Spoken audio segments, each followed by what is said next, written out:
Olá pessoal, eu sou o Marcos, essa é a Toca do Aventureiro e nós estamos aqui com um convidado ilustre, o Carlos Bizarro. Ele é ilustrador, desenhista freelancer, professor na quarta Academia de Artes e também é um skatista. Bizarro, muito obrigado por participar. Quero dar uma agradecida ao Bruno Del Rey por me introduzir a você. Cara, por favor, se apresente. Bem-vindo à Toca do Aventureiro, o palco é seu. Cara, obrigado pelo convite. Bom, meu nome é Carlos, como dito, é mais conhecido como Bizarro. Comecei minha carreira de desenhista, acho que em torno de 2014, 2015. De lá para cá tenho feito de tudo que envolva desenho, desde lecionar até trabalhar com ilustração, editorial, didática, quadrinho. E mais recentemente eu tenho trabalhado no campo da animação, que era um, um- um espaço completamente novo para mim. Estou Uhum. aprendendo bastante ainda, mas é isso. Hoje me tomo, o que tem mais tomado tempo da minha vida são os trabalhos com ilustração e as aulas e cursos que eu tenho ministrado no decorrer desses anos, né? Ah, legal. Então, antes da gente continuar, só queria falar que, tipo assim, pessoal, o Instagram do Bizarro é enorme e o estilo, a arte dele, a gente tem coisas técnicas, desde um vaso sanitário até uma questão de exploração do corpo, como músculos, proporções, e a gente também tem aquela coisa dark do preto e branco, de filmes de terror, veículos, robôs, é tipo assim, é maravilhoso, eu recomendo todo mundo dar uma olhada lá. Mas bom, então, Bizarro, como que tudo começou? Bom, acho que eu vou ir lá na infância lá, né? Eu comecei a desenhar vendo meu primo desenhar, né? Ele gostava de desenhar objetos arquitetônicos, construções, essas coisas, usava régua, era meio um aspecto meio técnico. Não, apesar de ter pouca técnica, se ele gostava de usar régua, essas coisas medidinhas e tal, achava legal pra caramba, ficava olhando do lado ali e sempre achei muito bacana como é a mágica do desenho, de como as coisas que vão se apresentando, que não aparentam chegar a lugar nenhum, se constrói como um desenho sólido. Depois eu sempre me interessei por isso. E aí eu ficava Uhum, com um caderninho do lado ali, tentando representar mais ou menos o que ele fazia.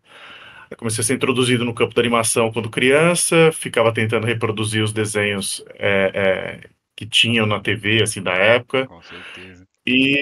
Meu primo acabou parando de desenhar, ele não seguiu nada. Eu continuei sempre desenhando por hobby, independente do que eu estava fazendo, do trabalho que eu estive, porque eu já trabalhei com tudo. Comecei a trabalhar no supermercado, mas já, já, já estive em indústria metalúrgica, indústria de plástico, caramba, tudo quanto é trabalho eu já fiz. Para depois culminar no desenho foi uma longa jornada aí, né? E aí eu lembro que em 2011 para 2012, eu estava, depois da crise de 2008, assim, todo mundo ficou muito tempo desempregado. E aí eu entrei, eu me candidatei para uma vaga de repositor no supermercado, né?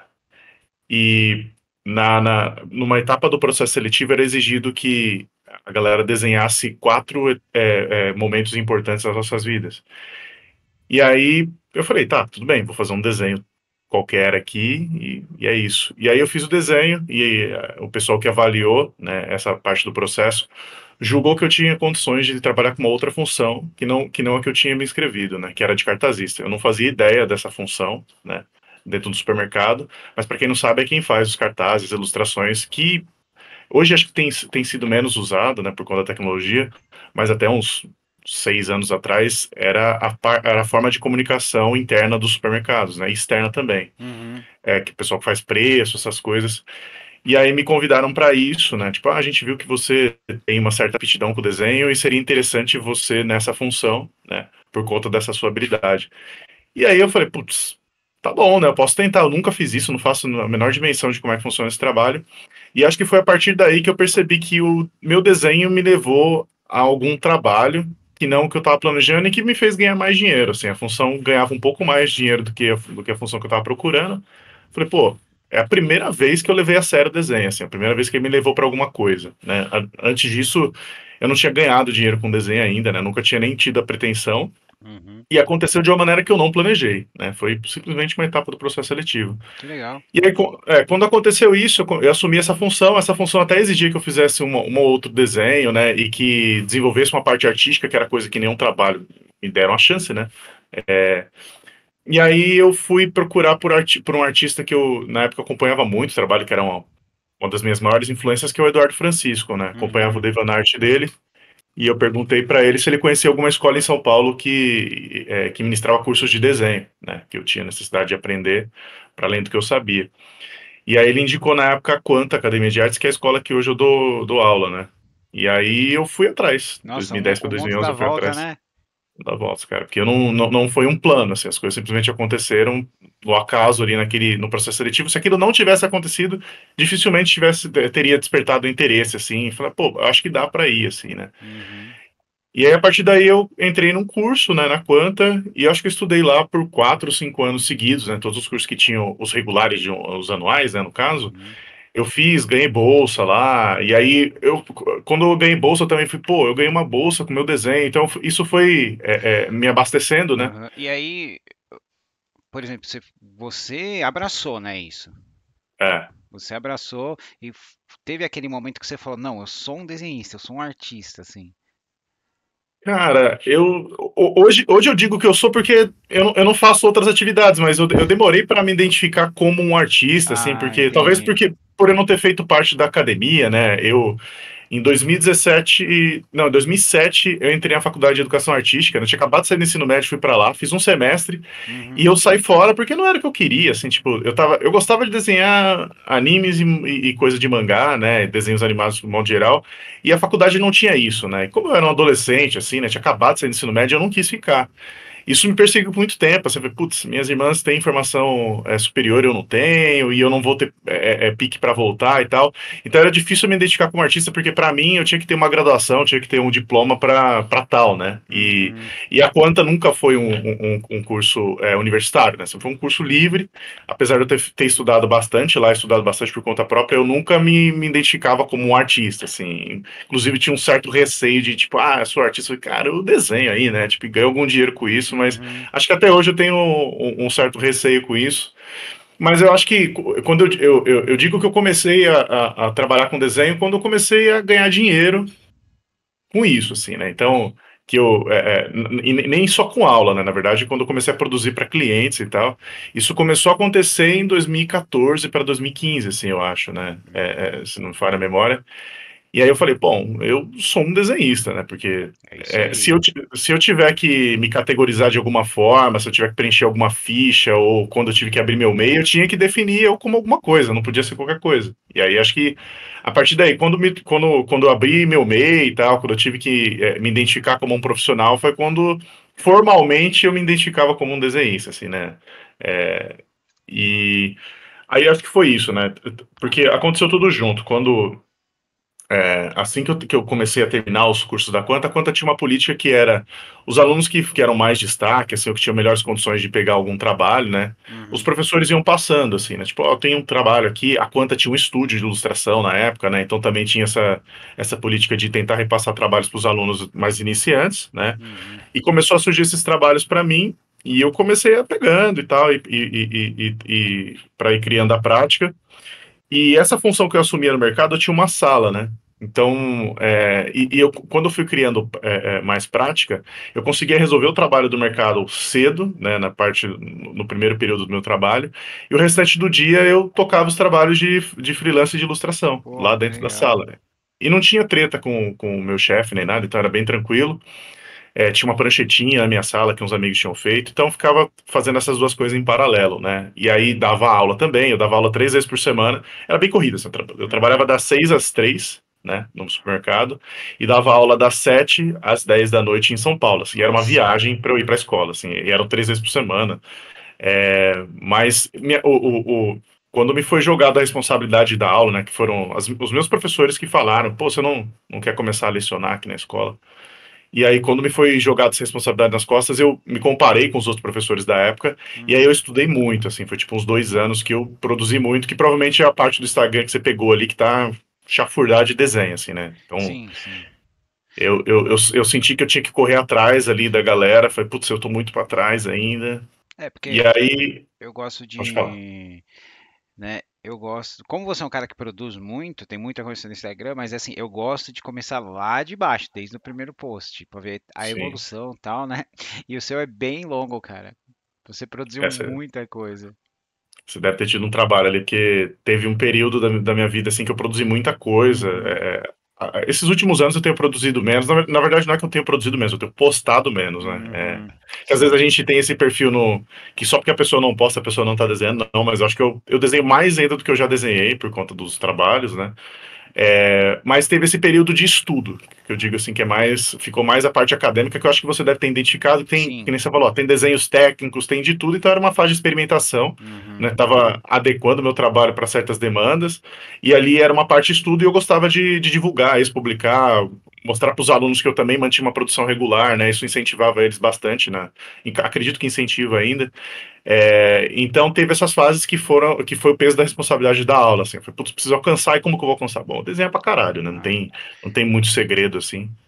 Bom, então, agora que a gente está falando de alunos, de você dar exemplo, de responsabilidade, eu queria pedir para você dar um conselho para jovens artistas. Bom, acho que um primeiro bom conselho para quem quer começar a desenhar é levar a sério como qualquer outro trabalho na vida, qualquer outro estudo que a pessoa tenha feito, né? Porque até hoje existe um certo preconceito sobre alguém trabalhar com desenho e viver disso, né? Uhum, Parece que é sempre dar foco para a área de exatas e essas coisas e os outros campos acadêmicos não têm possibilidade da pessoa viver com isso, né? Assim como uma pessoa entra na faculdade e estuda, né, sobre cálculo ou sobre alguma parte técnica de português, o que quer que seja, o desenho é o mesmo, tem que ser no mesmo aspecto. Você tem que você tem que reservar horas do dia, todos os dias, criar a prática de desenhar todos os dias, porque não tem uhum, jeito de aprender. Assim, é como qualquer outra coisa que a gente vem aprender, demanda tempo e empenho ali. Então, levem a sério. Né? Levem o desenho a sério. Não levem como uma atividade lúdica, como era na infância. Se vocês querem viver disso, vai ter que se empenhar como qualquer outra função que vocês queiram trabalhar. Né? Então, se você faz um curso de química, você tem que estudar tudo que está no campo da química se você quiser trabalhar com aquilo, se você quiser entender aquilo que você está fazendo. O desenho é a mesma coisa. E é tão difícil quanto qualquer outra coisa que você venha querer estudar. Né? Não é fácil. Então, para mim é isso, assim, é levar a sério a parada. uhum. É, a não ser que queira levar como hobby, aí a pessoa não quer trabalhar com isso, né? Mas quem quer trabalhar, quem quer viver disso, tem que levar a sério, assim. E Muito bom.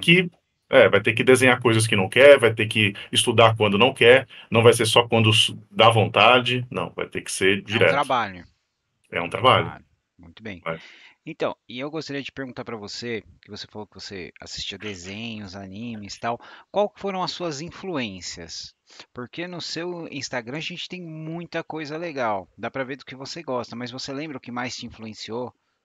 Lembro, lembro. Na minha infância, bom, eu sou de 89, né? Então eu consumi muita coisa da Rede Manchete, né? Que eu acho que a Também, galera também. não vai conhecer assim, mas então tinha os Tokusatsu da época, os Super Sentais, e tinha Uhum. os animes que passavam, que eram Cavaleiro do Zodíaco, Shurato, essas Yu coisas Yu passavam por lá. Hakusho, Super Yu Yu Campeões. Hakusho, Super Campeões. Então essas coisas passaram por mim com certeza. Mas de todos esses animes, acho que o que mais me influenciou foi o mais tardio, que foi o Dragon Ball, né? Uhum. O Akira Toriyama até A, hoje está presente no meu trabalho, é, assim. É, o, a dublagem da Gota Mágica ainda é a melhor. ainda é É a melhor. Eu melhor. também prefiro. Eu também prefiro. Eu também prefiro. Então. Mas eu acho que de todos os animes, de todas as influências dessa galera ali, do fim da década de 80 para começo da 90, o Akira Toriyama foi o maior. Eu gostava do desenho do Masami Kurumada, né, que era o artista responsável pelo Cavaleiro Zodíaco no mangá, né? Uhum. Gostava também da animação, mas não foi influência para o que eu gostava de desenhar, assim. E quando eu me deparei com. Eu lembro que passava na Band, acho que na época, essa é a primeira vez que eu vi, e eu começava a comprar revistinhas de informações de anime, né? Tipo, que Sim, dava herói. herói, essas coisas, tipo, tinha um monte, tinha umas revistas da Kingdown Comics, que era uma editora brasileira, que eles tinham as capas desenhadas por artistas brasileiros, eu esqueci o nome dessas revistas, mas eu acompanhava muito e eu via, pô, esse boneco ele tinha um cabelo preto, depois ele se transforma com o cabelo loiro, e aquilo eu nunca tinha visto em anime. Eu falei, putz, isso é legal pra caramba, ele fica com olho azul, o que que é isso? Aí um fica com pelo. Aí eu fui atrás de Dragon Ball, eu acompanhava só nas revistas, nem passava isso ainda na TV, né? Uhum. Só tava lá no Japão e tal, e nos Estados Unidos. E aí isso começou a me influenciar muito, comecei a comprar mangá e eu apaixonei assim, pelo trabalho do Akira Toriyama. Falei, cara, é isso sim, esse desenho desse cara é animal demais. É, eu imagino quando você descobriu que você podia ir no bairro da Liberdade e encontrar coisas que ainda não estavam no Brasil, você deve ter surtado, né? O Nossa, cara. dinheiro foi embora ali. Foi embora. Eu lembro que eu descobri o telefone da Fonomag, eu enchi o saco da minha mãe assim, pra Nossa, comprar umas coisas e eu ficava lá ligando, pô, tem tal coisa, e aí tinha, eu comprava, era caro, né, como seria hoje, mas sim. acho que naquela época ainda era um pouco mais barato que se a gente tivesse comprar alguma coisa nessa época. Mas aí quando eu escolhi o telefone da Fonomag, assim, eu cozinhava minha avó e minha mãe assim, pra ficar comprando as coisas pra mim. Até tem umas coisas até hoje, assim, eu guardo essas revistas Uhum. até hoje. E aí eu comecei a consumir muito. Então, Dragon Ball, por muito tempo, foi a minha maior influência, assim. Dragon Ball e Akira Toriyama. Tanto o anime quanto o mangá dele, assim, me impactou muito. Tanto que até hoje, E se você você for... Acho que desenha. Os mais recentes ali é Dragon Ball. os mais recentes são Dragon Ball. São desenhos, são releituras, né? Ali, Aham. baseado no estilo de desenho que eu gosto e tal. Mas ainda é muita influência, Então, né? e agora falando nisso, eu gostaria de que você já falou um pouquinho, mas os seus autores e artistas favoritos. Ah, Toroyama. bom, Toriyama, acho que Toriyama é o único que não, que ele é meio, ele transcende, assim, Aham. ele sempre tá, acho que desde quando eu comecei até hoje ele tá presente, né, tem Uhum. artistas que passaram, né, por exemplo, o Eduardo Francisco, né, Sim. ele foi um dos meus artistas, uma das minhas maiores influências durante a infância e adolescência, Ah, ele assim, fez né, muita coisa pra Dragão quando ele tava fez começando. muita coisa, cara, então eu consumia Victory dele, Mortal Kombat que saiu, tipo, todas essas Isso. coisas, nossa, Mortal Kombat eu O Mortal gastei Kombat a revista, que eu assim. tenho dele é aquela que eles fizeram aquele especial de RPG 3DT, que tem arte. Na verdade ele fez um quadrinho, né, com o Cassaro. Ele fez um Mas quadrinho. eu não consegui pegar esse. Cara, eu tenho isso 3DT. ainda encadernado, mas ele também fez adaptação para Dragão, né, que era Aham. uma adaptação para o 3DT. Mas essas revistas assim, eu gastei de ver, aquela Ufotin, né, que era também um mundo pro 3DT, né, que era um Sim, mundo. eu tenho a Ufutin, eu tenho a Capitão é, Ninja. Cara, a Ufutin foi muito legal, porque é assim, a gente sabia que ele já tava, tinha elementos do Mortal Kombat ali, né? Por causa da sim, personalidade do Caçaro e o estilo dele desenhar a gente. O Futin é top, vocês precisam ver. Cara, então o desenho dele nessa época era muita influência, eu gostava Uhum, muito do trabalho do Roger Cruz também e tal.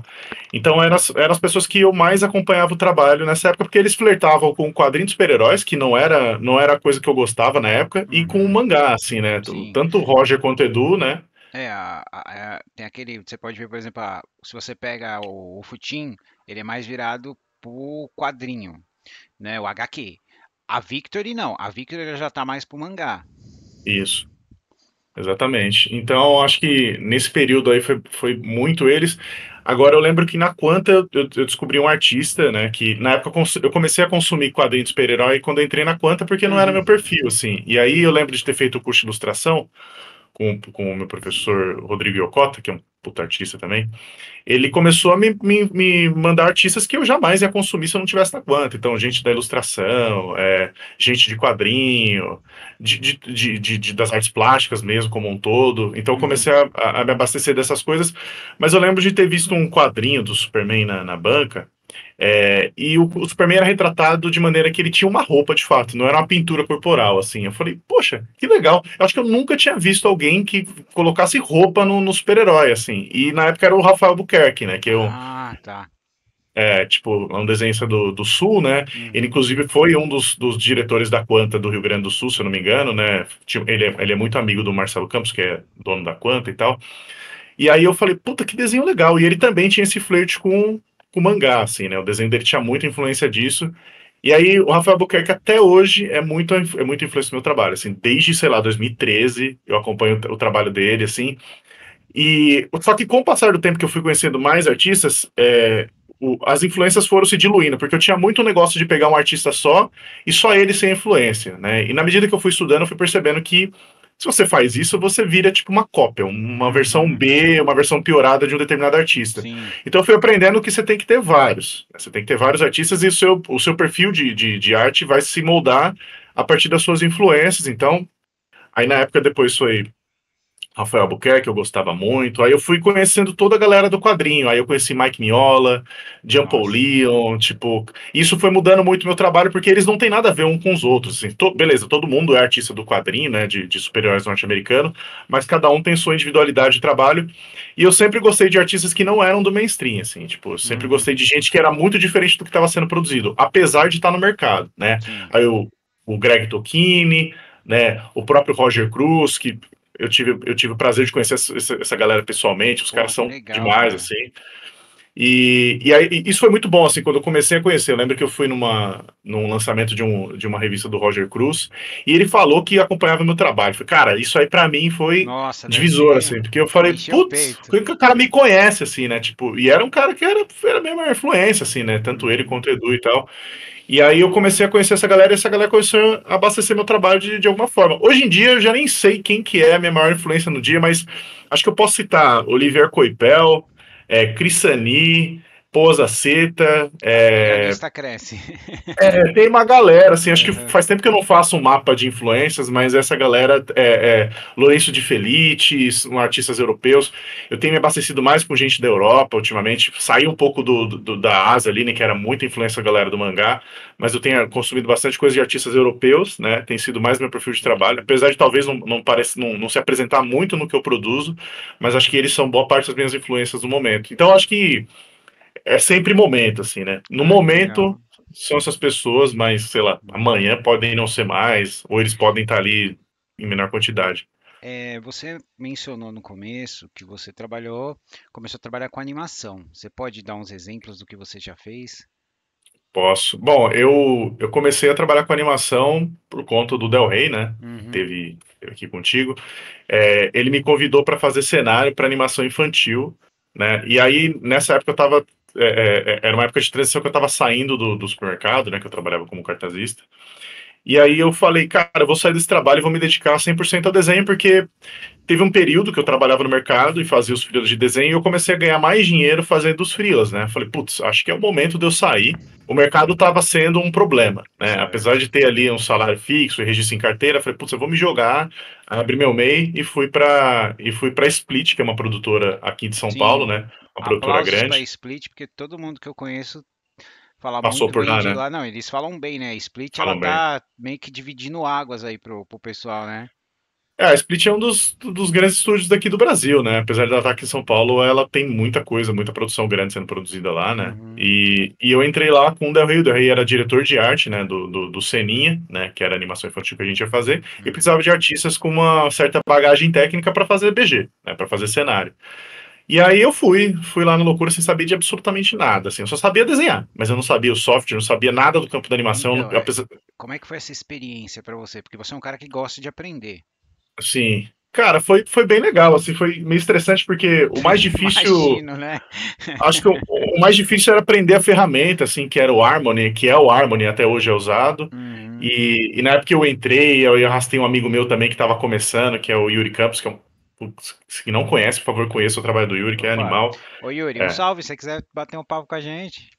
o Yuri é um monstro, assim. E aí entrou eu e o Yuri junto, então foi até bom que entrou eu e o Yuri, porque a gente estava aprendendo junto, né? Então meio que a gente se ajudava, e a gente era muito do aspecto técnico de fazer um cenário usando reggae e o caramba, e o Del Rey é muito mais solto, assim, muito mais desapegado para fazer as coisas, Hum. e era difícil conciliar essas duas coisas, né? Com prazo, com entrega, e a É, gente foi ele, pô, eu não, sei que Bizarro, os vamos entregar prazos para logo. vocês é uma loucura, né? É sempre muito apertado. Mas aí foi a minha introdução no campo da animação, foi fazer cenário para animação, né? Isso Tem em alguma coisa 2019. que você lembra assim que você se orgulha particularmente? Você fala, De, ali, ó, tá vendo aquele ali fui eu. Deu um trabalhão, mas aquilo fui eu. tiveram cenários, sim, tiveram umas ilustrações internas que a gente gostou de fazer, teve conceito que a gente acabou fazendo, de umas naves, uns cenários experimentais que a gente fez, que a gente gostou bastante de fazer. Eu, pelo Hum. menos, particularmente gostei, né? E foi interessante, porque eu nunca tinha feito nada pro mercado infantil, né? E tinha umas exigências de tipo, não pode ter nada pontiagudo, as coisas têm que ter formas arredondadas por conta Nossa, da demanda do público. nossa, que interessante. Então era completamente diferente a linguagem que a gente tinha que abordar no desenho, né? Não era o comum que a gente fazia, assim, né? A gente nunca pensou nessa demanda para um público infantil. Então isso mudou muito o nosso trabalho, né? Porque você é impactado pela sua produção, não tem jeito, né? Então meu desenho se transformou bastante nessa produção, foi um ano quase de produção. E essa foi a minha introdução. Aí veio 2020, um ano que não existiu, Hum, basicamente assim. Não existiu entre aspas, porque para produção de entretenimento, né, ela subiu é, muito, porque as pessoas estavam em casa e precisavam consumir alguma coisa, então os deu estúdios aquele boom na animação, nos tabletops, nos RPGs, né? Exatamente. Exatamente. E aí foi o que trouxe a gente de volta, assim, né? Porque começou o ano, ninguém sabia o que ia acontecer, eu tinha É, acabado de sair do meu trabalho, e aí 2020 veio a pandemia, eu falei, putz, ferrou, é assim, o o que fim que eu do vou mundo agora. A fazer? gente tava aqui, é o fim do mundo agora, né? Então, e aí eu comecei a me questionar, pô, será que eu tinha que ter saído mesmo nesse momento? Mas não tinha como a gente saber o que ia acontecer e tal. Uhum. E aí veio 2020, foi meio caótico, aí no final de 2020 a Split me chamou de novo pra uma produção, que era pra fazer personagem também, nunca tinha feito, Você fazer pode falar qual turnaround que de era? personagem. É o My Life. Putz, eu não lembro o nome da produção, mas se eu achar o link, depois eu te mando até para você linkar aí, porque Ah, já está beleza. disponível no YouTube. É um canal norte-americano que eles fazem, né? Não faziam, mas fazem animações a respeito de tabus, assim, né? Na época era sobre abuso, suicídio, essas coisas são temas bem pesados, numas Ah, tá. animações curtinhas, né? Mas são aquelas E informativas, né? isso, Legal, exatamente, né? legal. Então eu comecei fazendo isso, uns personagens para esse tipo de animação. E no meio do processo desses personagens, ia começar um trabalho que era de character layout. Eu nunca tinha ouvido falar nisso, assim, né? Uhum. Porque, para quem não sabe, a animação, de modo geral, a mais barata, né? Que é a animação cutout, não é a full animation, que é desenhado frame a frame. A gente desenha um personagem, esse personagem ganha um esqueleto, que é chamado de rigging, né? E um programa entende e interpreta esse esqueleto para poder mover as peças e a gente ter a falsa sensação, não, mas a sensação de movimento, né? Uhum. E não é mais desenhado frame a frame, é desenhado um personagem com pecinhas soltas para que os animadores movam, né? E façam distorções, etc. E que o público entenda que aquilo é um personagem se movendo, né? Funimation, que é o mais tradicional, as grandes animações da Disney, frame a frame, então tem essa distinção. E a gente estava numa produção de animação cutout, que é essa animação mais barata. Sim. O que acontecia é que desenhava os personagens, colocava o esqueleto por baixo e estava mandando para os estúdios aqui da América Latina. Só que o pessoal da animação não estava conseguindo fazer as alterações de desenho que tinha que fazer, às vezes precisava desenhar uma mão diferente, um personagem numa Uhum. perspectiva diferente, e não estava rolando. E aí tem uma etapa na animação que é chamada de character layout, que um artista ou uma artista desenhista desenha os keyframes, que não é bem keyframe, pode ter mais além disso, né? Pode ter mais desenhos disso, que são as partes principais da animação, Uhum. para que os animadores intervalem, né, de um momento ao outro desse movimento. E eu nem sabia da existência disso e pediram para que eu começasse a fazer esses desenhos-chave, né? Baseado no storyboard da animação, né? Que é a primeira etapa ali do que vem essa animação, né? E aí eu falei, cara, eu nunca fiz isso, mas eu posso tentar. Desenhar eu sei, né? Me diz aí o que tem para fazer, que eu faço, qual que é a ferramenta que tem que usar. E como é que foi? E aí, cara, foi difícil pra caramba, porque eu tinha que não desenhar o meu estilo, mas adaptar um estilo de outra pessoa que eu não sabia nem quem era, né? Tentar entender o que aquele artista pensava e colocar nas poses que era exigida pela produção. Nossa, que dor de cabeça, cara. Foi bem difícil e eu não fazia dimensão disso, assim, quando eu comecei. E aí Mas eu comecei a partir você disso. se deu bem ah, fazendo isso? Cara, foi daí que começaram os trabalhos para mim, porque a Split não tinha muito perfil de ter desenhistas já do âmbito mais técnico. Eles tinham Uhum. ótimos animadores, ótimos ilustradores, mas desenhistas mais técnicos eles não tinham, porque não era uma demanda do estúdio, né? Essa foi a primeira produção que demandou character layout. Porque E era eles uma viram coisa que a gente não sabia nem o nome. que precisava alguém, assim, usando o termo, né? Old school, sabendo como é que faz É, tudo do zero pra. exatamente. A gente tem que valorizar isso. A gente não pode deixar as técnicas mais antigas se perder. O pessoal tem que estudar um É, pouquinho, porque tem uma hora que vamos fazer, a água bate na bunda e tem que ficar procurando quem sabe, né? o fundamento de desenho, cara, isso aí, tipo, sempre vai ser base, assim, não adianta, que é a Uhum. velha escola, assim, você vai ter que passar pelos fundamentos, né? Vai ser difícil você se dar bem com desenho se você não passar pela base de fundamento do desenho, que é uma parte muito antiga, né? Para depois você Então, conhecer ferramentas e tal. falando do fundamento do desenho, das suas experiências, qual é o seu processo criativo? Cara, eu costumo desenhar. Hoje em dia, assim, eu tenho desenhado nos tempos que me sobra, assim, então eu gosto de desenhar muito figura humana. Acho que foi o Uhum. campo que eu mais me dediquei a estudar ali de anatomia, então eu Sim, costumo sempre desenhar tem umas personagens. artes lindas de anatomia sua. Então, mas acho que eu gosto de desenhar coisas meio aleatórias, assim, coisas do cotidiano. Eu lembro até que eu tinha uma. Como eu não tenho que nem eu falo, eu não tenho essa via artística de ficar sentado e viajando sobre as coisas, eu costumo pensar em temáticas para desenhar sobre um determinado período, assim, né? Uhum. Então eu sempre faço uma série e vou desenhando. Então tinha aqueles desafios de 30 dias, essas coisas eu sempre fiz, ou pensar numa temática e fazer com regularidade alguma coisa, até eu pensar em outra coisa, né? Mas acho que a última coisa que eu fiz era a temática que era coisas de arrombado, assim, eram umas tirinhas era isso, assim, e eram comportamentos É, suados você com coisas de arrombado, o Del Rey com o bailarino, o Pietro com o cavaleiro dele, cara. maneiro, Todos vocês têm essa veia de vocês, assim, de se expressar de uma maneira muito específica, cara. Cara, eu acho que isso sempre teve no meu trabalho, assim, e na minha personalidade, que é humor e ironia, eu sempre Uhum. gostei de trabalhar com isso, assim, então isso está sempre presente no meu desenho. E eu fiz o Coisas de Arrombado, que eram homens escrotos, né, fazendo coisas escrotas na sociedade, tipo, coisa simples, assim, tipo, uma pessoa sentar com a perna aberta e tal, e atrapalhar a outra. E eu comecei a fazer uma série de desenhos, assim, fiz até bastante, né, parei porque Ah, eu meio que paro do nada, mas uma hora eu vou retomar isso, ou se não, tipo, pegar temáticas, né, Halloween, máquina e não sei o que, misturar essas três temáticas e ir lá e legal. fazer uma produção de 30 desenhos, e Cara, aí depois disso eu vou e penso em outra coisa. como nós somos mais ou menos da mesma época, né? Você deve ser que nem eu, deve ter adorado quando você foi na banca de jornal, comprou strip tiras, chiclete com banana, né? Ah, sim, Puta, cara, cara, isso essa é tipo. Geraldão, que a gente não devia ter lido aquilo tão novo, né? Essas coisas, Não, né? não, eu Mas li muita coisa errada eu ali, também. li Mas eu muita acho, coisa errada. quando você falou do pessoal escroto, tudo me veio os escrotinhos do Angeli ou o Bob Cuspe, sabe? Cara, o Angeli acho que foi maior influência do que o próprio Laerte, assim, que eu comecei a consumir, né? Porque eu Uhum. acho animal o trabalho dele até hoje, Sim, o humor dele, né? Tipo, essa galera das charges, assim, eu sempre gostei. Hoje em sim, dia, sim. o que eu mais acompanho é o André Dahmer, que pra mim é a minha maior influência quando eu penso nesse tipo de desenho. Cara, o cara tem humor É. muito aguçado, muito afiado e muito inteligente, assim, né? Eu falei, putz, cara, eu queria fazer umas produções igual essas, né? Tipo, ele tem um desenho extremamente simples, mas putz, cara tem cada sacada. Então, isso sempre teve presente no meu trabalho. Quando eu penso em fazer ilustração, eu penso nesse tipo de humor ácido que esses artistas costumavam usar, né? E costumam usar. Sim, sim. Então, isso está presente no meu trabalho. Mas, ao mesmo tempo, eu tenho todas as outras influências, né? Então, às vezes eu vou desenhar coisa de personagem lutando, né? Então, É, tem meio que de tudo, assim.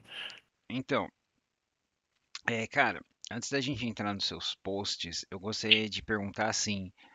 Eu sei que às vezes essa pergunta para os artistas é meio retórica, né? Mas, por exemplo, o que que você faz para relaxar? Por muito tempo eu só desenhava também, o que Eu é muito sabia, bizarro. cara. Vocês Por muito tempo trabalham eu só até quando vocês não desenhava. estão trabalhando. Eu gostava muito de. Até hoje eu faço isso, às vezes eu termino o trabalho e eu vou desenhar alguma coisa para mim. Uhum, Só que eu tenho atividades paralelas hoje em dia que me permitem fugir um pouco disso, porque eu acho que até me fez bem, né? Eu ando de skate desde os 16 anos, né? Então essa sempre foi uma atividade paralela da minha vida. Já pensei em viver disso, participei de campeonatos, etc. Sempre já ganhei campeonato, enfim. Foi um período da minha vida que eu me dediquei muito nisso, né? Então já é uma atividade que é fuga do desenho, né? Em muitas das situações. Hoje em dia, sei lá, eu treino na academia, eu faço boxe, eu ando de skate, eu faço várias outras coisas que não só desenhar. Então, ultimamente, esses últimos anos, eu tenho desenhado no trabalho, né? E de vez em quando eu desenho alguma coisa para mim, porque eu acho que em 2020 para 2021, principalmente 2021, eu trabalhei com desenho o dia todo, assim, era 7 da manhã até uhum. 11 da noite, o dia todo desenhando. E eu acho que isso me gastou muito, assim, né, de enjoar de produzir, de desenhar. Assim, eu falei, cara, isso me gastou. Aí eu falei, preciso fazer outra coisa, né? E aí, quando acabou o período da pandemia e tal, eu falei, pô, eu preciso sair de casa pra fazer outras coisas, preciso me divertir com outras coisas que eu acho que vai me fazer bem, senão eu fico frito só no desenho. E de fato me fez, né? Eu tenho me cobrado muito menos sobre as coisas que eu produzo, eu me cobrava muito mais, me fazia mal pra caramba, me comparava, etc. Uhum. Isso sempre foi um problema. E eu, felizmente e infelizmente, na minha opinião, eu tenho como amigo um dos maiores artistas do Brasil, que é o Pietro. Eu acho que é difícil alguém acompanhar esse cara aqui no Brasil, cara. Acho Cara, bizarro. O Pietro é muito bizarro. O Pietro é um. Puta, ele é um cara incrível. Eu entrevistei ele e, meu, ele só o bestiário que ele acabou de fazer, né? Do Ah, Ameaças de mano. Arton tá incrível, mas eu conhecia ele desde quando saía algumas artes dele nos manuais 3D, né? Que o Cassaro fala que aquilo ali era divulgação de guerrilha, que eles pegavam qualquer arte que alguém já tinha feito para eles, eles colocavam ali para conseguir montar, né, os manuais. Sim. Então, aí é isso, assim, eu tenho a felicidade e a infelicidade de ter o Pietro como amigo, né, que eu conheci ele na Quanta, lá para 2013, então, e É. ele foi uma porrada, assim, quando eu vi o tanto que ele produzia, eu falei, porra, o Pietro é bom pra caramba, ele entregou um calhamaço, assim, de desenho, assim, pra mim, eu falei, porra, esse é o segredo, esses caras desenham o tempo todo, sabe, tipo, mas, ao mesmo tempo, eu tentava me enxergar no lugar dele, eu não conseguia, assim, o Pietro, por muito tempo, ele só desenhava, assim, o dia todo desenhando, eu falei, putz, eu não consigo acompanhar essa produção, então, Uhum, eu não vou ser, eu jamais vou chegar no aspecto técnico de desenho que o Pietro tá, porque eu não vou conseguir dedicar tantas horas de desenho assim, né? é, Ele vai fazer, eu não sou, não sei o que, ele vai ficar bravo, vai falar que não é o melhor artista, mas é a minha opinião, ele que se dane, né? É o que eu acho sobre o trabalho dele, eu vou fazer problema dele. eu vou fazer um corte disso e mandar só pro Pietro. A opinião dele não importa pra mim, mas, tipo, para mim ele é muito fora da curva e a gente tem um grupo de amigos que desenham, né? A gente tem um Discord que a gente se reúne, cada um Uhum, tá no seu trabalho, mas todo mundo tá se comunicando. E esse Discord um puxa o outro, assim, né? Todo mundo é muito bom, assim. Todo mundo é muito bom em algum campo, todo mundo é muito especialista em alguma coisa e um vai puxando o outro. Então isso sempre fez a gente manter uma produção regular e se manter estudando, assim. Não é legal, cara. competição, não é competição, mas é um rolê que tipo, putz, pô, o Yuri tá fazendo um quadrinho lá pra não sei aonde, quero fazer uma parada também, e um vai puxando o outro, né? Isso sempre Vocês, é, é, um ajudou o outro a ficar afiado na profissão. exatamente, né? Uhum. Exatamente. Então, acho E que tem acho os que desafios que você mencionou também, que tem, vocês fazem, né? tem, a Pô, gente faz essas coisas. legal. A gente tinha um canal no YouTube, né, que era o Mil Tretas, ainda existe, né, mas a gente fazia lives Uhum, regulares, uhum, eu, Pietro, o Valdeir também, que é um puta artista aí, amigo nosso, a Jenny, uma galera do desenho, né, e a gente se reunia para desenhar, e às vezes a gente pegava desenho de uma galera iniciante, assim, para corrigir, para tentar dar orientações, e por falta de tempo e organização, a gente acabou deixando de mão esse projeto, né? Mas era um negócio que tinha tava chance de dar legal. certo. Tava indo num caminho assim, né? O pessoal já acompanhava, já gostava de ver, Uhum, né? Mas acho que ter amigos que desenham tem o seu ponto positivo e negativo, que é isso, né? Você fica sim. frito no desenho, né? Porque eles sempre estão te puxando. Mas é isso, assim, hoje em dia eu acho que minhas válvulas de escape para o desenho é andar de skate e dar e tomar porrada no box, né? E puxar uns ferros, que é isso que eu tenho feito, assim, né? Você só faz coisa que se você se machucar, vai machucar a mão, né? Exatamente. Cara, é um contrassenso completo, hein? É. Todo mundo já falou isso pra mim. Foi, porra, mas você vai ferrar essa mão só no desenho. Eu falei, cara, mas é isso, assim. E vivo zoado, que eu pulso zoado, principalmente no box, assim. Mas eu Uhum. tá funcionando ainda. Ah, legal. Então, cara, eu gosto de perguntar sobre, por exemplo, tem algum trabalho que você fez, que você se orgulha particularmente, qualquer área, e teve algum outro que você fez e teve um retorno que você não esperava do público ou dos seus companheiros? Eu gostei, cara, acho que o trabalho que eu mais gostei de fazer não foi publicado, que é muito bizarro, assim, que Porra. o Pietro fez um quadrinho chamado Portais, com o Otávio Cariello, que foi nosso professor de Uhum, quadrinho na Quanta, que é um puta artista, que já fez um monte de coisa, pra tudo quanto é coisa. Ele fez o roteiro do Portais, que foi acho que é um dos primeiros quadrinhos profissionais que o Pietro fez, né? uhum, Não lembro nem que ano que foi isso, ajudei a colorir e tal, uma parte. E depois ele fez o roteiro do Portais 2 e me convidou pra fazer, né? E nessa época, acho que foi 2015, eu tava ali frito no desenho, falei, cara, você não quer fazer e tal? Falei, faço. Na época eu fiz, quando eu trabalhava no mercado, ainda fazendo nas horas vagas, acho que são 44 páginas, tudo no tradicional, no papel, tem todos os originais aqui ainda. Eu acho que eu nunca publiquei nada disso no Instagram, acho que nem tem coisa dele cara, lá, mas, você podia dar uma palhinha aí pra gente? cara, deixa eu ver se eu tenho. Deixa eu ver onde eu consigo achar ele aqui. Aham. Mas ficou meio datado já o desenho. Hoje em dia, do jeito que eu sou. Do jeito que eu sou, não, mas. eu sou chato, jamais ia aceitar publicar do jeito que tá, eu provavelmente ia querer fazer, né? Então, de Refazer. refazer, a chance disso acontecer é muito grande, mas o Querela já falou, não, cara, larga isso na minha mão, vamos publicar do jeito que tá mesmo, e é isso. Eu acho que esse foi um projeto que eu gostei muito de fazer porque foi a primeira coisa que eu fiz com quadrinho, né? Pô, que legal. E eu coloquei à prova na época tudo que eu estava estudando, né? Uhum. De desenho. E isso é uma parada que eu gostei muito de fazer, porque foi Divisor de Água, foi meu primeiro quadrinho, de fato, né, profissional. Apesar de não ter sido publicado, ele ia sair na época pelo selo da SESI Quanta, né? Que o SESI fez uma parceria com a Quanta, com os É, cara, o professores. SESI fazia parceria com um monte de gente pra ajudar, né? Exatamente. E aí teve esse selo, né, em parceria com a Quanta na época, e esse álbum ia sair por lá, né? Só que teve problemas com o estúdio na época, e o meu foi o último projeto a ser produzido e ele meio que foi cortado, assim, né? Foi, Ah, putz, putz. cara. Ele tava pronto já, né? Faltava só cor, né? Que já tem cor base, inclusive. Só faltava letramento, assim, que eu acho que também foi feito, né? Na época foi um amigo nosso aí, né, que tava fazendo. Então ele ficou meio que no meio do caminho, assim, né? E esse É, foi um projeto que foi para mim muito importante, eu tô mas vendo que isso não foi acontece muito, publicado. né? Vocês trabalham em vários projetos e muitos deles acabam não vendo a luz do dia por N motivos, né? Às vezes no processo, às vezes cliente, às vezes o inesperado, né? Esse aí tá desde 2015 numa gaveta, tá ligado? Cara, Tipo, meu desenho já tá muito diferente disso, mas eu gosto muito ainda, pelo que aí, significou, pelo trampo que eu aí fiz. acaba a entrevista, você toma um café, você fala, quer saber? Eu vou redesenhar tudo.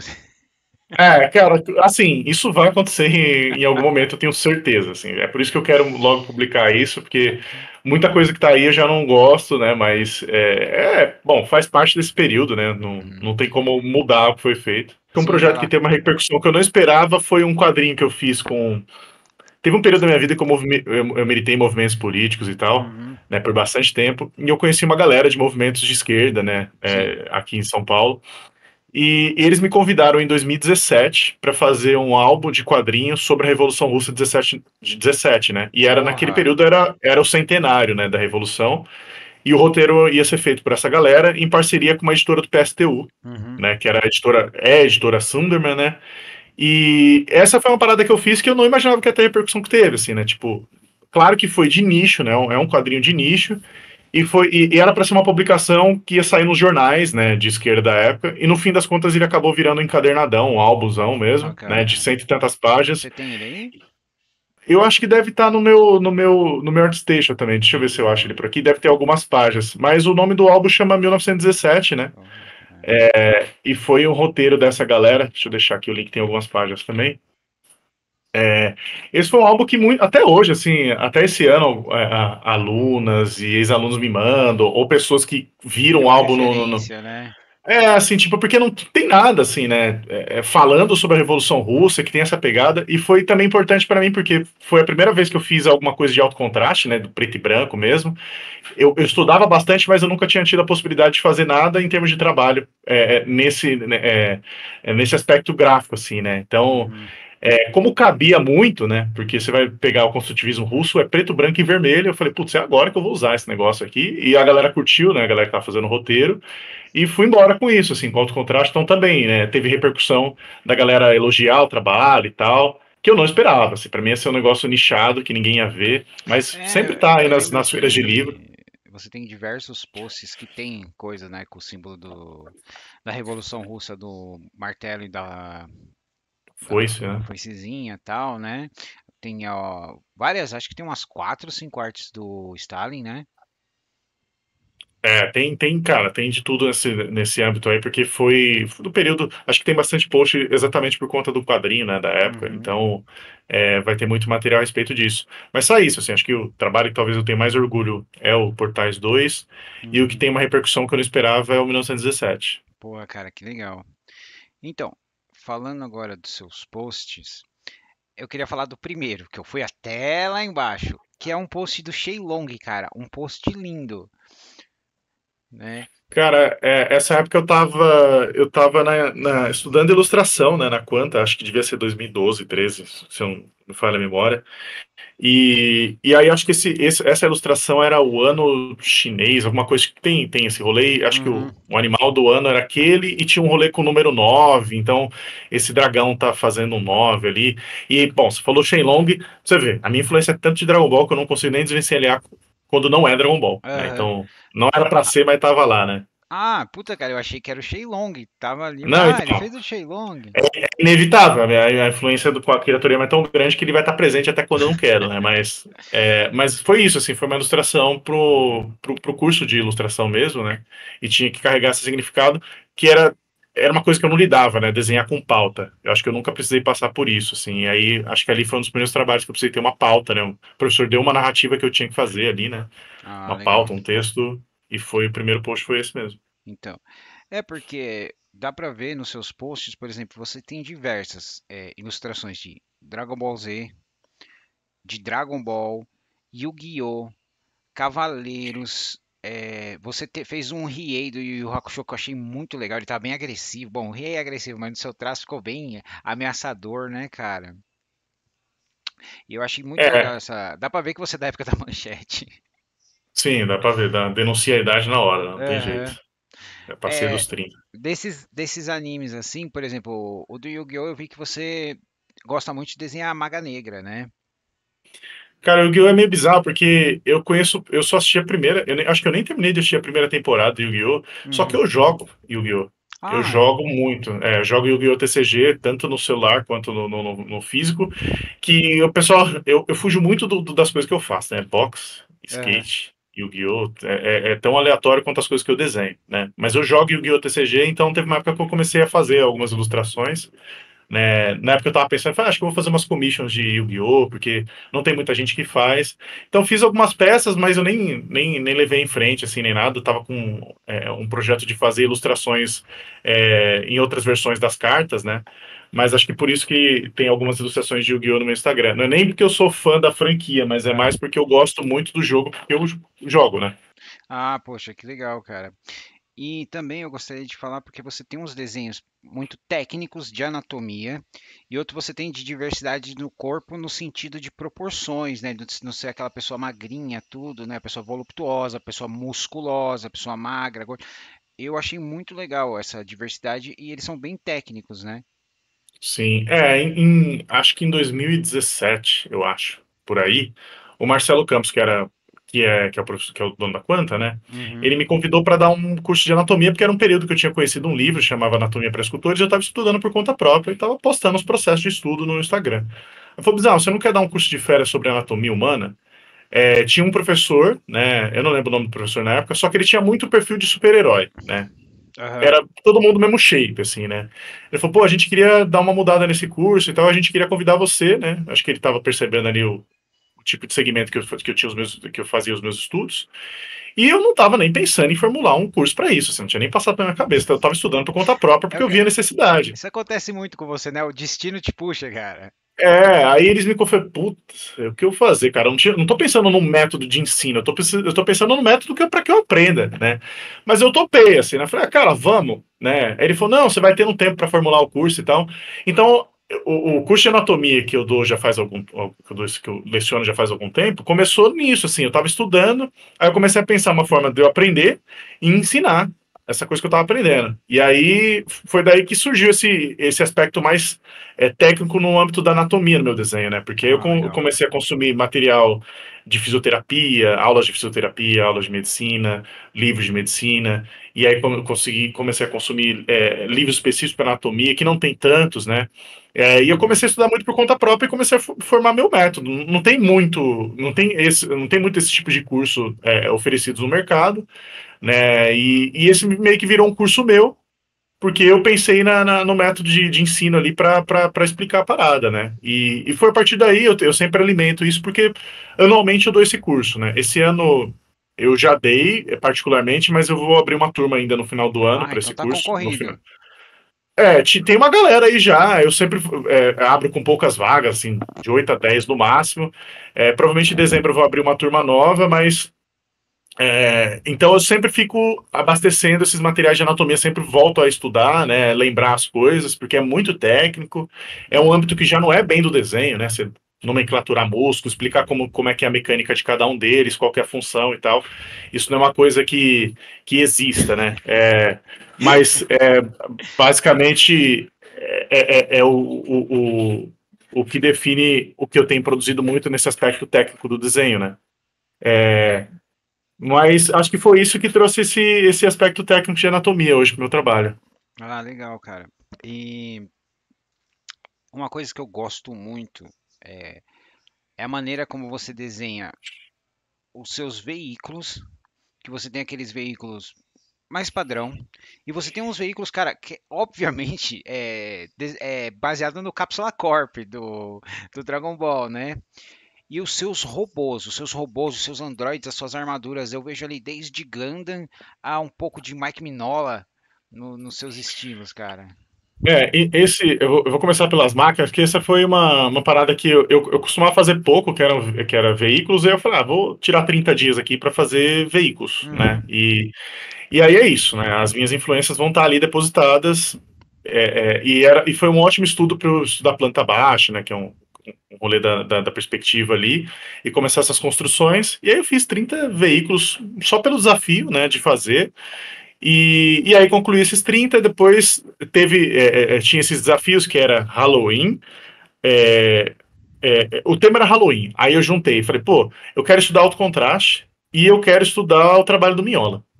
Eu uhum. só juntei as três coisas e fiz máquina, que era, É, tem era um, máquina, Halloween e alto tem contraste. um robô que você fez ali que eu falei, mano, é o monstro da Lagoa Negra ali? Então, porque era a temática do dia, cada um tinha, era de fato isso, né, o Monstro Aham. da Lagoa, só que o meu desafio era Monstro da Lagoa, que era o desafio do Halloween, Uhum. Mike Mignola, que era o artista de referência que eu Com tinha escolhido, certeza. e Máquina, porque era um outro desafio, então eu tentei misturar as três coisas num desafio só. Falei, Cara, vou ficou fazer um estudo top. de Mignola, Máquina e Halloween. Uhum. E também, esse tipo de estudo de 30 dias, a galera pode achar que é bobo e tal, mas eles são muito importantes para eu entender, porque é um processo regular, né? Você faz todos os dias, tem que pensar rápido, tem que produzir num dia só, né? Porque esse faz parte da proposta do desafio. E eu aprendi muito, né? Eu teve um período que eu fiz 30 cenários, foi quando eu destravei perspectiva, teve um período que eu fiz esse rolê das máquinas com alto contraste, também destravei dos veículos. Esse entendimento que eu tive durante esses 30 dias foi muito importante. Parece pouco tempo, mas uma produção diária, regular, com uma temática só, você aprende muito, né? Inclusive, sinto falta de fazer essas coisas, que eu acho que isso avança muito o trabalho, não só o meu, mas de qualquer gente, de qualquer pessoa que tenha se empenhado a estudar alguma coisa, assim. Ah, legal. E sobre as suas armaduras, cara? É isso, Gundam, na década de 90 não tem como, assim, eu assisti Gundam Wing, jogava aquele jogo do PlayStation 1 lá, adorava o jogo, e máquina pra mim, robô gigante, pra mim é a Ásia, assim, né, eu não consigo enxergar quem faça melhor máquinas, apesar de achar bacana Transformers, cara, toma uma surra pra qualquer anime de É, robô, assim, né, eu assim, eu gosto muito eu gosto de Gundam, eu amo Macross, eu amo é Macross, animal. cara. É, mas, por exemplo, no universo do Gundam, os meus favoritos não são, por exemplo, os Gundams. Eu gosto, por exemplo, da época da primeira Grande Guerra, né, da chegada do Cometa Vermelho. Eu gostava do Zaco. O modelo Zaco é incrível. Ele passa décadas e o pessoal se dando trabalho lutando com os Zacos. E Uhum, depois, mais na época do Gundam Wing, cara, eu fiquei apaixonado pelo Leão, pelo modelo Leão. pode crer. Você tem alguma coisa assim que você fala, pô, é esse aqui, é esses que eu curto? Cara, eu, apesar de gostar de Gundam, acho que o que eu mais lembro, assim, de ter consumido mais foi o Wing, né? Eu não assisti todos, É. é, mas acho que, sei lá, eu não vou nem dizer que eu gostava muito da estética, mas eu gostava muito do Deathside, né? Que era Ah, do Gundam sim, Wing, o sim. da Foice, tipo, acho que sempre foi o meu predileto ali na animação. Mas acho que quando eu penso em robô gigante é meio isso, Gundam e Macross, né? Acho que eu Cara, ficava, Macross é. Macross é lindo, cara. Eu ficava Uhum. olhando, depois que eu fui entendendo mais sobre desenho, eu ficava imaginando, caramba, quem eram os malditos que animavam esses robôs? Porque é um design complexo pra caramba se você desenhar uma pose daquele robô já Uhum. é muito difícil. Agora eu ficava imaginando, cara, eles colocam esses bonecos em movimento, esses robôs. É muito É, absurdo, velho. as Tipo, cenas de transformação do Macross até hoje elas são referências, né, cara? com certeza, cara. É um negócio que eu acho. Hoje em dia, eu não vou nem dizer que eles vão alcançar, porque não vão mais, porque tem o 3D, não faz nem Uhum. sentido, né? Aquilo foi daquele período, né? Porque provavelmente se eles tivessem 3D naquela época, eles usariam, né? Mas como não tinha ferramenta, eles faziam, cara, frame a frame, eu acho aquilo um Cara, absurdo, mano. se eu puder te recomendar, uma das melhores do Gundam é Gundam The Six Days War, que são 8 episódios da época do. Eu acho que é o auge do Gundam da animação dos anos 90, tudo desenhado, aqueles 24 framezinho, cara. Frame a Você frame. vai adorar, viu? Pô, vou ver, com certeza Então, vou ver, porque. agora, cara, eu separei aqui dois que eu me apaixonei por essas artes, que você desenhou um urso e um gato. Um gato persa e um urso pardo, né? Um urso marrom. Uhum. Cara, tá incrível. Isso aí também foi tipo no desafio ou não? Já foi mais. Cara, foi estudos aleatórios, assim, Cara, tá tipo. É, fantástico. O seu koala também, o seu koala também, mas uhum. o urso e o gato me chamou a atenção porque eles estavam coloridos, tal, eles estavam real, o pelo, o efeito que você deu no pelo ficou incrível. É, acho que esses estudos eram uma época que tinha baixado algum pack de pincéis no Photoshop e tava explorando ali com animais. É, animais é uma coisa que, diferente do Pietro, é uma coisa que eu desenho pouco, né? Ele Uhum. já desenha muito animal, né? Ele É, pô, eu é um falo pra ele. especialista, É, inclusive. eu falo pra ele que, por exemplo, quando eu vejo um dragão, pelo jeito que ele faz escama, eu falo, puta, cara, isso aqui é do Pietro, eu nem vi o É, nome do artista, cara. tipo, ele já é o rolê dos animais, assim, ele é um puto Uhum. especialista sobre. E aí às vezes eu pego pra te fazer um estudo de alguma coisa, eu sempre pego pra desenhar, é uma oportunidade pra desenhar animais, assim, né? E Uhum. acho que esses são estudos só pra brincar ali com os pincéis, Ah, um pouco de pô, cor, que é uma coisa legal, você tava brincando e fez uma coisa pretencioso. maravilhosa, né, É, cara? pô, Pô, obrigado, mas estudos pretenciosos mesmo. ah.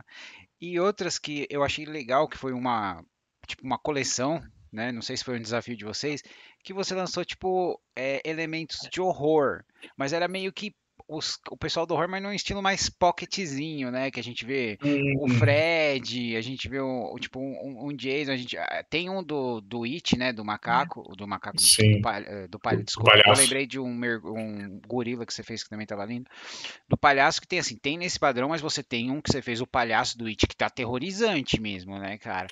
E eu vejo que você tem uns elementos de horror em toda a sua arte, assim. É, esse foi um desafio também, assim, que Porra. acho que era um personagem do terror clássico, né, do cinema, e aí Uhum, meio que eu juntei esse negócio de deixar eles pocket, né, cabeçudinho lá, meio infantilizado, uhum, né. E aí eu fiz 30 bonequinho desse.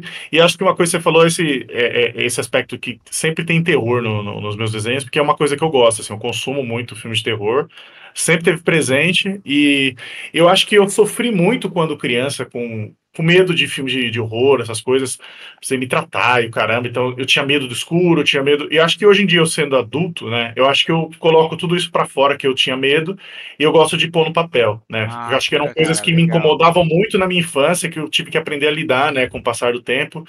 E hoje em dia eu adoro fazer coisas de terror, tipo, coisa.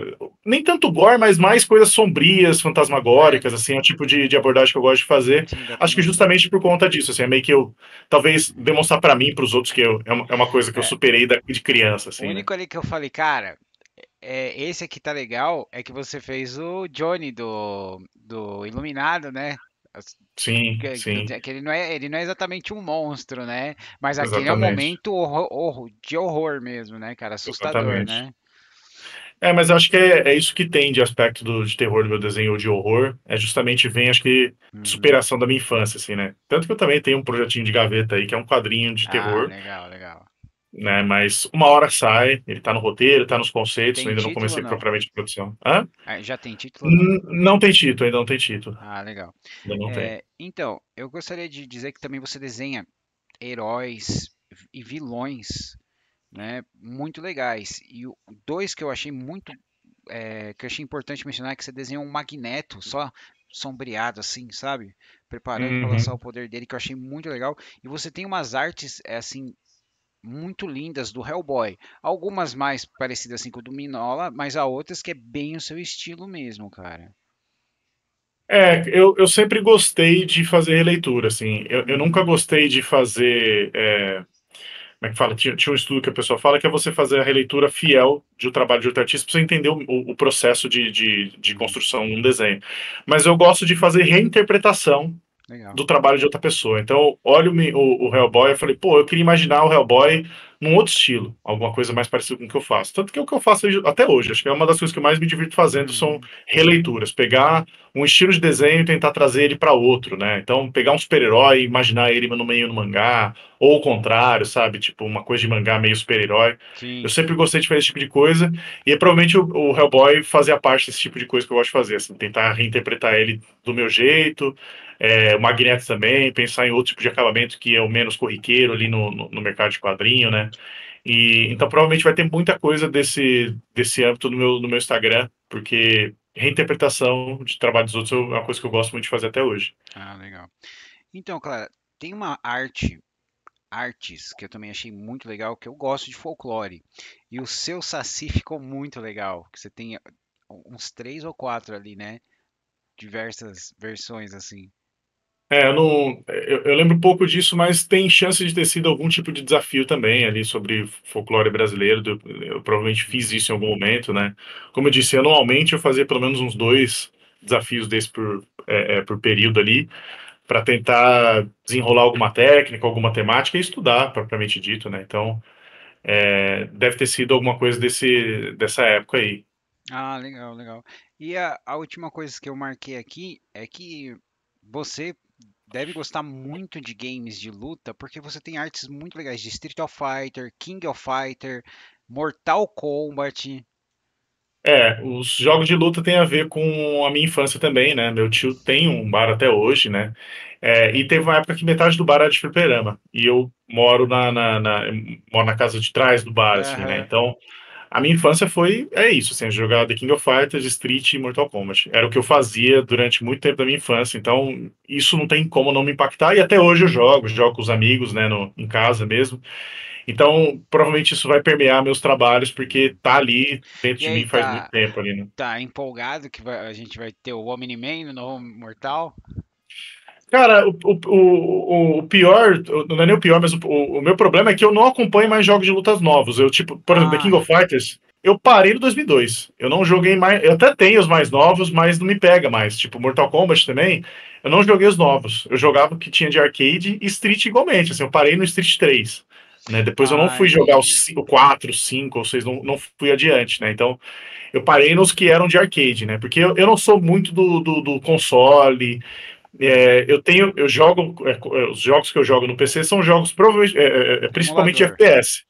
Ou emulador, ou os jogos que eu costumava jogar no FPS. Só jogava isso. Joguei muito Ah. Counter-Strike e tal. Eu gosto muito de FPS, mas eu gosto de FPS com história. Eu não gosto só de papapá, sabe? Ah, Hoje em eu dia os já caras era. só tá no Battle Royale, não tem história, né? Exatamente, exatamente. Eu mesmo da série do Half-Life, meu favorito é o Opposition Force e o Blue Shift. Pra você ver, eu joguei Counter-Strike, mas eu jogava Half-Life, que era a base do Counter-Strike, Aham, né? entendi. Acho que jogo de FPS que eu fui jogar que tem história é o Fear, né? Sim, Provavelmente você vai Fear the Strike, conhecer. Acho animal esse jogo e tal. Mas pouquíssimos jogos de FPS eu vou jogar com temática, assim, com história, Ah, né? tá. O meu é E, e a score questão só. de arcade, assim, eu gosto de luta, mas o meu favorito de arcade até hoje é Cadillac Dinossauros.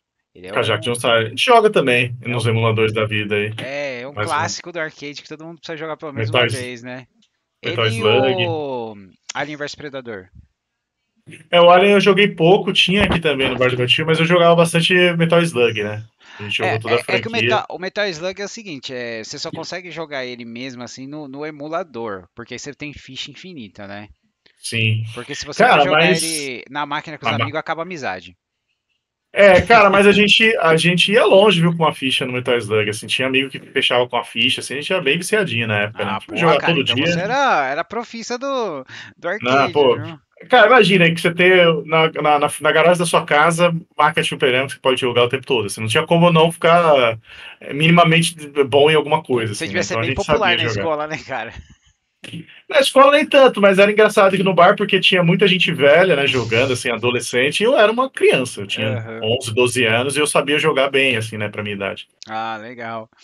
Então, cara, eu perguntei tudo da minha lista. Obrigado. Tem mais alguma coisa que você gostaria de falar ou mostrar aí? Cara, tem no meu ArtStation uma produção que foi para Netflix, que infelizmente foi cancelada, a gente recebeu essa notícia, que foi a animação do Do Elvis, né? Que Elvis. é o Agente Elvis. Eu vou Cara, deixar aqui eu depois também. assisti o Agente Elvis, eu adorei porque eles pegaram, é o Elvis numa outra realidade, né? E eles pegaram aqueles elementos da história do Elvis e aquele cara lá que administra, como que é o nome? O chefe dele lá dos agentes secretos? É comandante só, É, o né? Ele não tem comandante lá. exatamente. Ele é claramente baseado numa mistura de Shaft com Nick Fury, né? Exatamente. Cara, quando a gente estava produzindo, né? Para Uhum. quem não sabe, eu fiz character layout, né? No Elvis junto com os amigos, né? O Alan e o Valdir. É, e quando a gente estava produzindo, a gente falou, pô, isso é muito promissor, assim, né, em termos de história, abordagem, esse negócio de misturar elementos reais da vida do Elvis com ficção, né, e meio esse negócio de agente Elvis é uma brincadeira com uma coisa que ele se propôs a ser de fato, né, ele foi lá É, se oferecer pro Nixon para ser a um agente gente, é, especial, né, tem uma história famosa dele que um dia ele simplesmente apareceu na porta da Casa Branca e falou: Quero falar com o presidente. E é um episódio, inclusive, do Agente Elvis, é exatamente isso, né? Eu não lembro que episódio exatamente que Uhum. é, mas é exatamente isso que acontece. Ele vai lá na porta do Nixon e tal.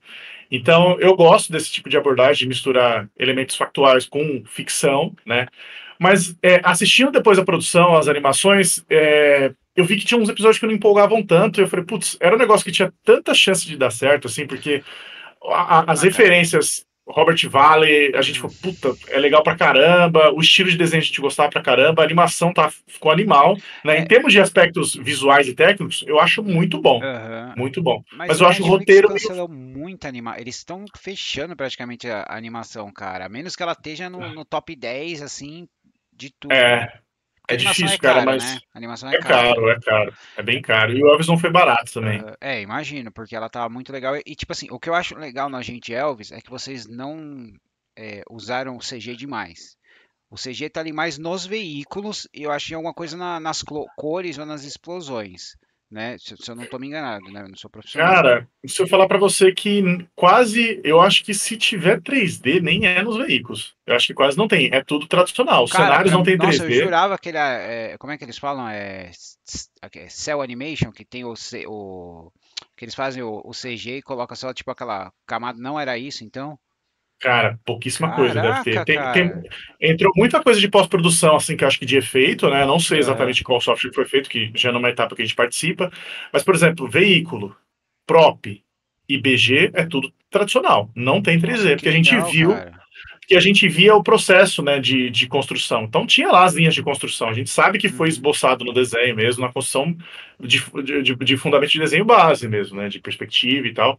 E a gente imaginava que tinha 3D, mas não tem 3D. E muito menos um desenho, né? A gente fez tudo tradicional, então Sim, sim, o desenho, sim. é, é, é uma produção que, como eu disse, assim, em termos, em aspectos técnicos e visuais, ela é muito boa, né? Tipo, o estilo me agrada, né? Porque parte do conceito do Robert Valley, que é um animador que eu acho animal, né? Um ilustrador e animador, a história eu gosto, mas eu acho que o roteiro é meio fraco. A história é Uhum. boa, mas o roteiro é meio fraco. Eu acho que o roteiro não cativa tanto, que foi o que as pessoas falaram, assim, de retorno que deram pra gente, é que não empolgava tanto, né?